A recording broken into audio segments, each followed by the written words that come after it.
days ago, I was trying to find out how to upload the podcast on Spotify, and it turns out you need something called an RSS feed, which is a link, and it's not your URL; it's a separate link. And I had no idea what that was, so I was trying to Google. I spent like an hour googling that. I tried to find out. I actually typed, "How do you find um, an RSS feed link?" And then I realized that's probably the first time anyone has actually tried to find the RSS instead of being found by them. Hello, everyone, and welcome back to Shelf Life. This is Simran, and this is my podcast, Shelf Life. We talk about books, their philosophies, but most importantly, a personal relationship with a book. And we are in week 5 of video. It's episode number 23. Now I'm having fun with it, especially after reading all of your lovely comments of last week's episode.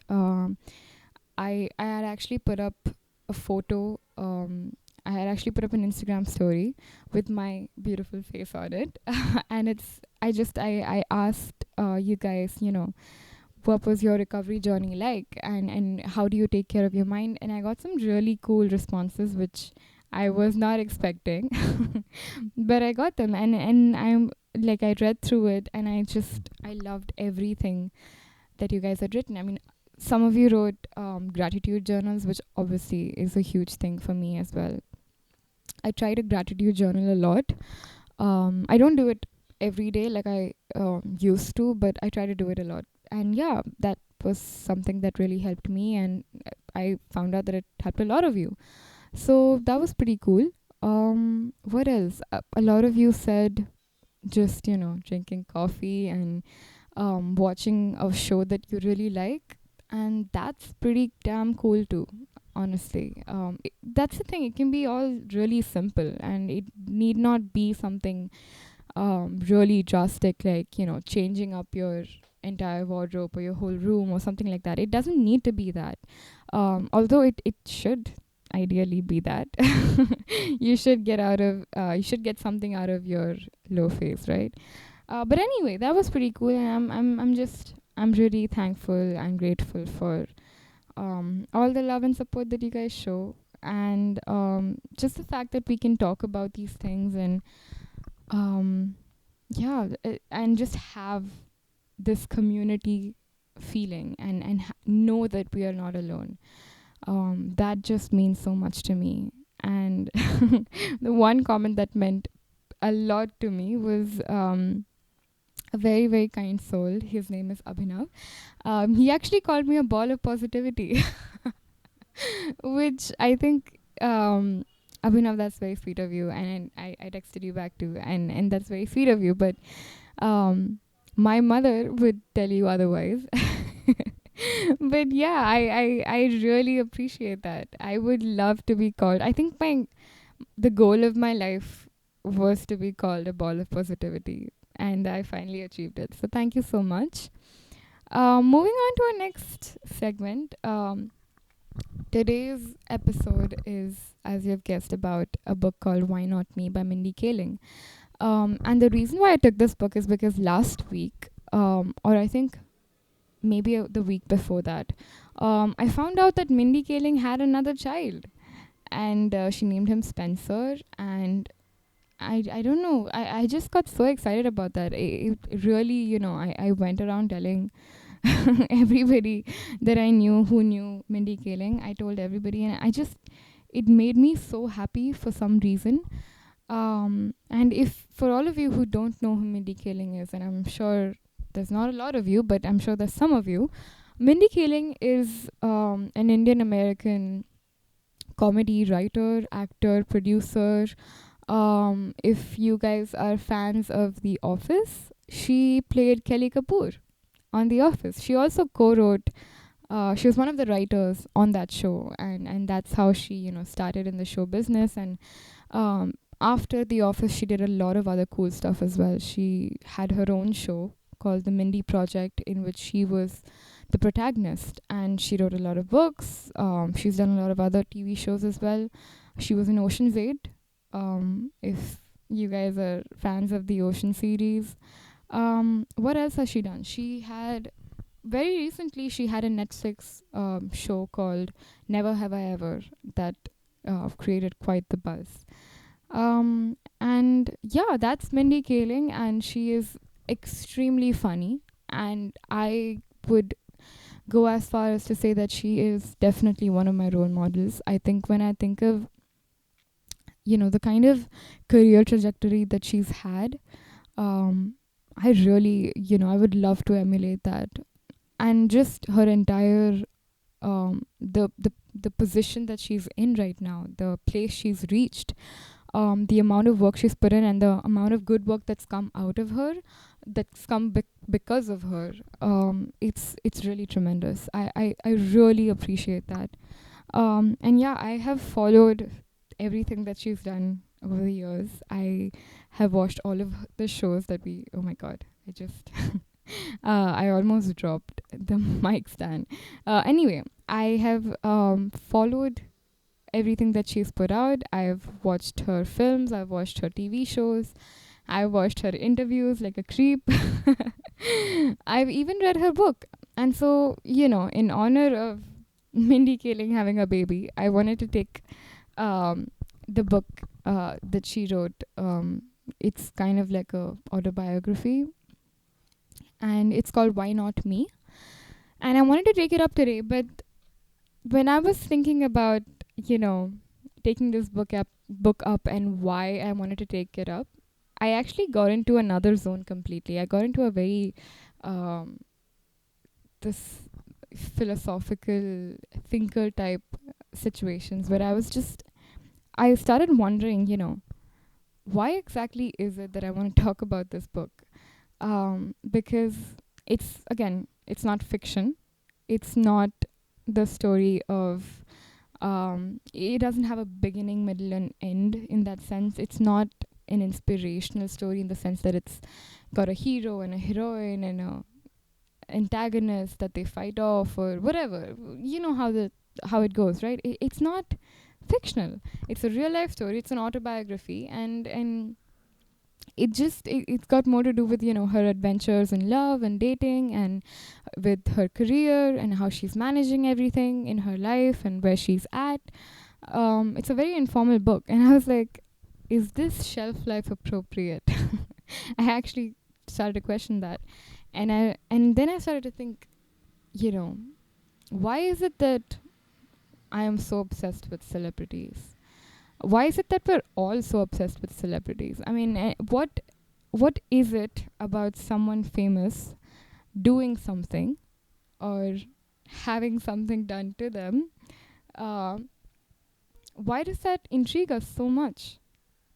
I mean, I don't know Mindy Kaling on an individual um, level. I don't know her in an individual capacity. I have no idea about what kind of a person she might be in her regular world when there's no cameras and she's not writing and all of that.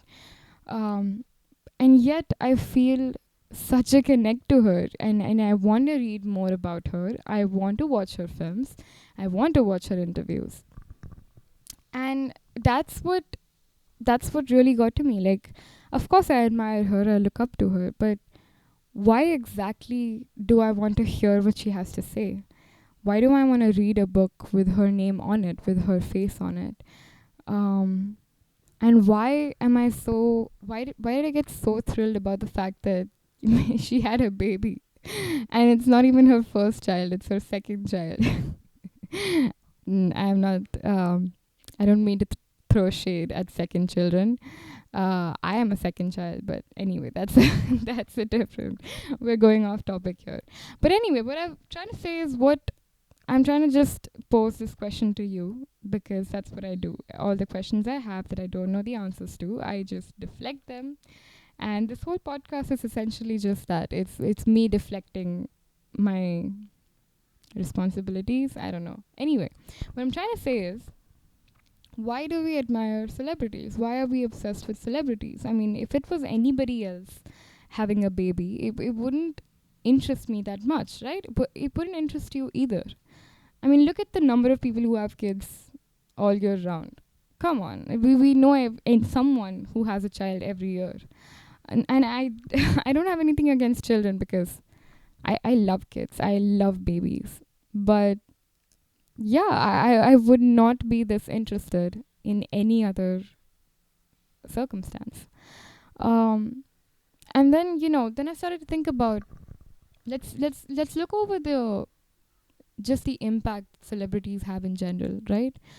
I mean, they are responsible for some really massive things. I mean, they can have massive impacts. That's the reason people get them to sell brands, right? That's the reason they do advertising.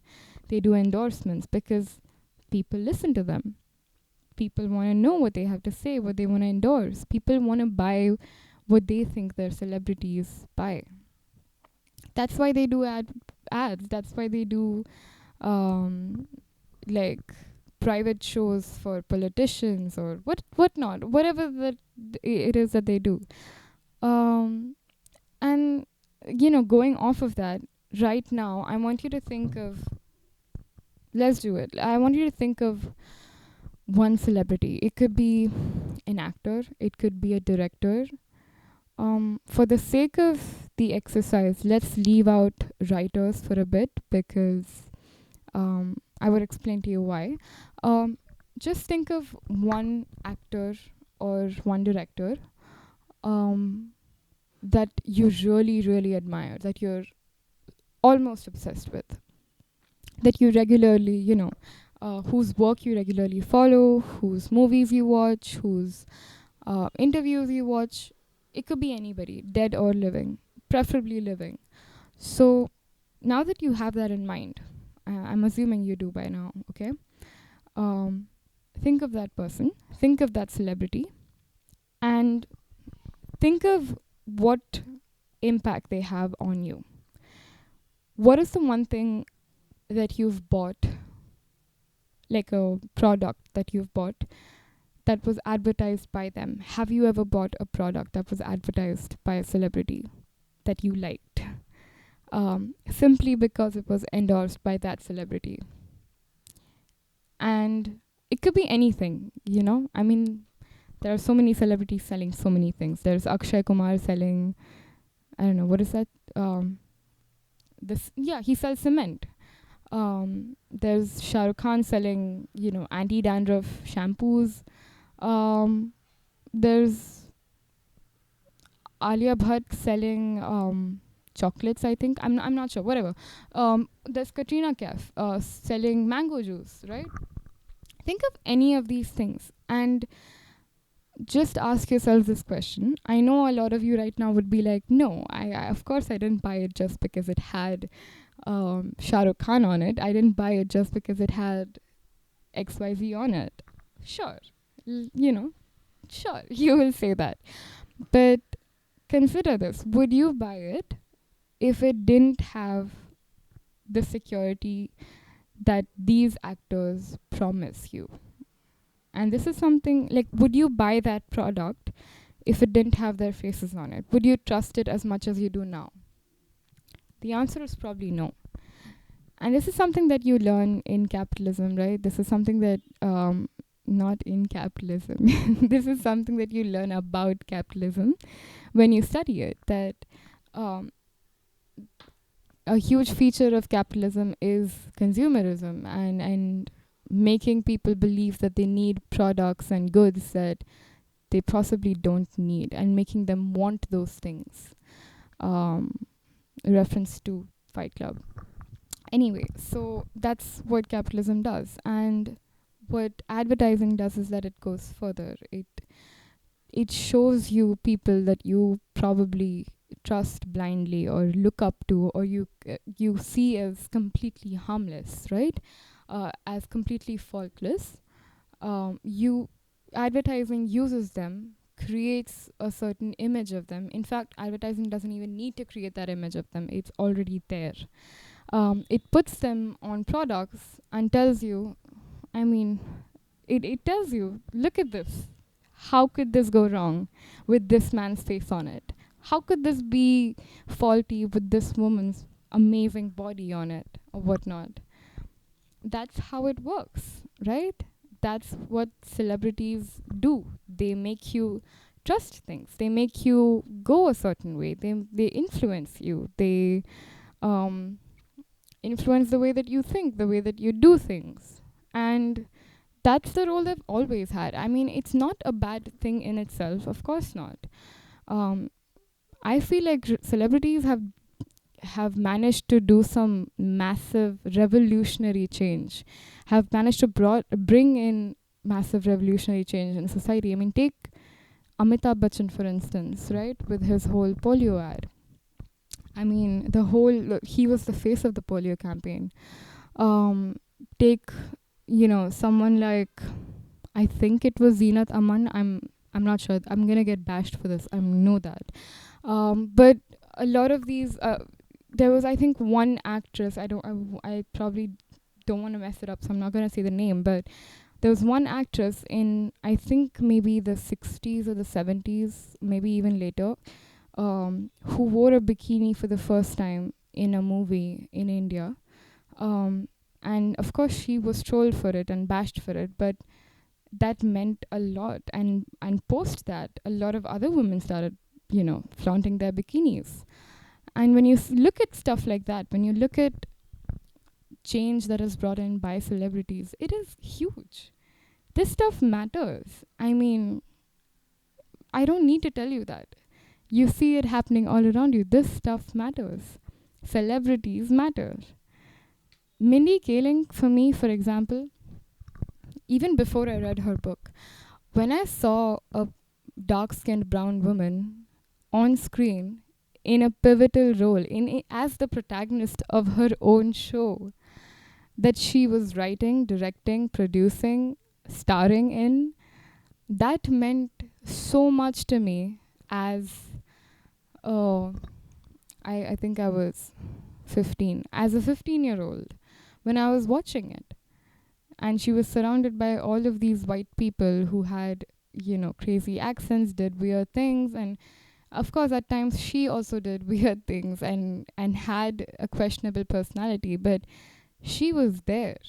She was the first, dark skinned brown woman with an Indian background that I saw on screen playing an important role. And you don't see that often. You don't see it that often. Now you have someone like, Priyanka Chopra or Deepika Padukone doing stuff like this, going abroad, trying to make a space for more brown women, Indian women in that space. But you don't see it that often. They still don't get like pivotal roles. They don't have like roles that are extremely important to the story. Then they're just there. It's not a lot of times that they're not stereotyped or typecast into that Indian girl, who's just like who has a very scary family, who's very rigid, and all of those things. So you get what I'm saying, that it matters. These celebrities matter. What they say matters. What they do matters, and they can create palpable, tangible impact, influence on people. So it would be absolutely stupid and absurd to say that what they do and say doesn't matter, and that they're not in themselves really important people, that they're dispensable, because they're not. And the reason why I am saying all of this is because when you tell someone that this is the book I'm reading, and when you tell someone that, okay, I'm reading an autobiography of a celebrity that I really like, nobody takes it seriously, right? This is not serious literature. This is not a serious book. I mean, when I was reading this book, and I have a tendency to read a lot in public, right? In public places, because that's just how it is. I know people who would look at the book and they would go like, that's odd. That's not a book that a lot of people might be reading. or might have the courage to read in public, because you know how it goes, right? Sometimes when you're in a public place, you will pick out the book that's very pretentious and very flowery, very famous, and not in the bad way, not in the cringe way. You'll pick that up and you'll start reading because you don't want other people to judge you. I have done that, trust me. Um, so yeah, so this is not a book that a lot of people respect you for reading. This is not the kind of book that a lot of people might respect you for reading, especially if you're like a literature nerd. But that's what I'm saying. I mean, these are people who have had important roles and who've done so much, and whether you like them or not, whether they've done good things or not, they're still there, and you need to take notice of that. And of course, I mean, speaking of celebrities who've not done good things, there's so many of them, right? When you have someone like, for instance, when you have someone like Charlie Sheen, um, who just comes out and says the most outrageous things, and you know he's a MAGA supporter, and he's just like all types of racist and sexist and whatnot. And it's sad because I watched Two and a Half Men when I was growing up, and I used to laugh a lot because it was genuinely funny. And you see stuff like that, and it really disappoints you, right? I mean, I don't even need to go to a example closer home. Kangana Ranaut. I mean, I'm just gonna say it. I watched her movies when I was young, when I was younger. I watched Queen. I watched a lot of the other movies, and that was a woman that I really, really looked up to, because she was a phenomenal actress, and she did so much good work. And I thought that she was a really cool person, but turns out not really. Bringing other people down, bringing other artists down, not the best thing in the world. So yeah, it can get really disheartening to see celebrities or these important people do dumb stuff. And that's where this gets really, really um, interesting, because when they do stuff like this, when they come out and say, okay, yeah, I'm a MAGA supporter, or they say some racist stuff or sexist stuff, or they come out and be like, depression is a consequence of drug abuse.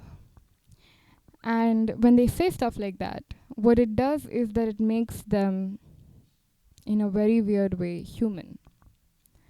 When Mindy Kaling writes a book talking about how she has insecurities relating to her weight or how she looks, or when she talks about how hard it is to produce a show, you know, how many late nights go into it, when she talks about the real nitty gritty stuff of it, right? When she talks about how it felt to lose her mom to cancer, or to just have her show be almost cancelled. When she talks about all of that stuff in her book, and when other celebrities talk about it on social media, or they give interviews where they talk about all that stuff, what it does is that it makes them human. It makes them, it gives them humanistic qualities. It gives them, it makes them more, I don't want to see it, but it makes them more relatable. And that's where the line between capitalism and the real world, that's where it becomes even more clear. Because what capitalism does is that it feeds off of people becoming myths.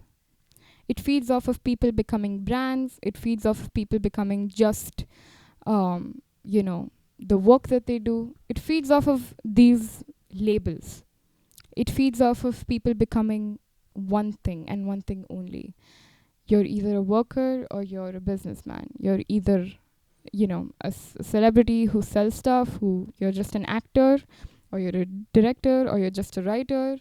It makes you, there's a word for it, it's called commodity fetishization. And that's what it does. It makes people into commodities, which is scary, right? But that's what it does, and that's how it's always been. And what happens is, when you read books like these, when I read this book, when I read Why Not Me, I saw her as a person for the first time, probably. I didn't see her as this, person on a pedestal, this idol, or this, woman that I really, really admired and I thought had no faults or no insecurities and who was very close to perfection, as I imagined her to be. She was no longer all of those things. She was just a person who worked very hard, who had a lot of talent and a great deal of privilege, but who was also very, very just messy and flawed and beautiful in her flaws, right? And that's the point that we keep trying to make with when we say that, we should listen to these people more, they should voice their opinions more, they should, talk about important stuff. This is why. Otherwise, you're just a brand. There's this very interesting thing. Cindy Crawford, who, is a top supermodel, she actually had a really, really amazing quote. She once said, "I wish I looked more like Cindy Crawford." And when you think about it, that's such a brilliant quote. Because she doesn't know who Cindy Crawford is. She is not Cindy Crawford anymore. She is, God knows who she is. And that's so scary. I can't even imagine someday not knowing who I really am and who I am to the public, if that is, if I'm ever that big enough. But yeah, can you imagine not being able to associate with your name with the image of you that exists outside in the world? It's fascinating to think about, right? This is why I love reading about all of this stuff, because it's just so interesting. And, coming back to the book and everything, even though I said that Why Not Me makes Mindy Kaling look like a human being, for me at least, I can't ignore the fact that that book is still a book that was released into the market. It has a sale value. Her human qualities might be manipulated to make me feel like she is a human being. Right? I know it just seemed like I said a bunch of incoherent sentences, but what I mean is, what if even those human qualities are not true? What if it's all manipulated to make it seem like she's a human being, which might in turn make me idolize her more? I don't know. These are all things that you think about. These are all things that um, you can spend your whole life wondering, right? But I think that you should think about all of these things. It's interesting. It really is. And I think that when we're talking about the book, there's actually one more quote in the book that's originally from Catcher in the Rye. And the main character in Catcher in the Rye, Holden, he says this, that, sometimes I read books and I wish that, I'm paraphrasing here, sometimes I read books and I wish that I could just call up the writer. The writer could be a friend of mine and I could just call them up and talk to them about the book. But that doesn't happen very often, right? But with Why Not Me, that's what it feels like. It feels like Mindy Kaling and she's a friend of yours that you can call up and talk to about her own book.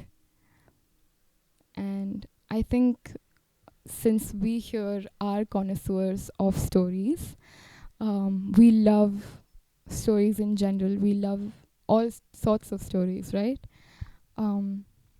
I think it's important that once in a while you read an autobiography. Once in a while you read just a light read, just a story about some celebrity somewhere outside or someone who's done something. You just read it because that in itself is a story. The writer might be writing a story, but the writer himself is also a story. And I think it's a grave disservice to not listen to the latter and to not pay attention to the latter story. So, yeah, that's a lot for this week's rumination.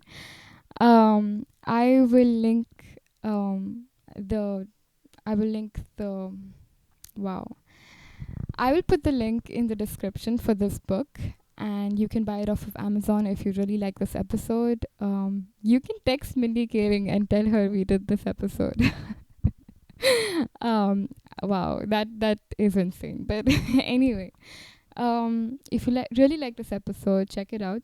Check out the description link. And I really love doing this episode. I hope we can talk more about stories. I hope you're enjoying video. And I hope you're well. I hope you're safe. I hope you're reading. And I hope you're all in love. Thank you very much. I'm all alone in this dreadful place.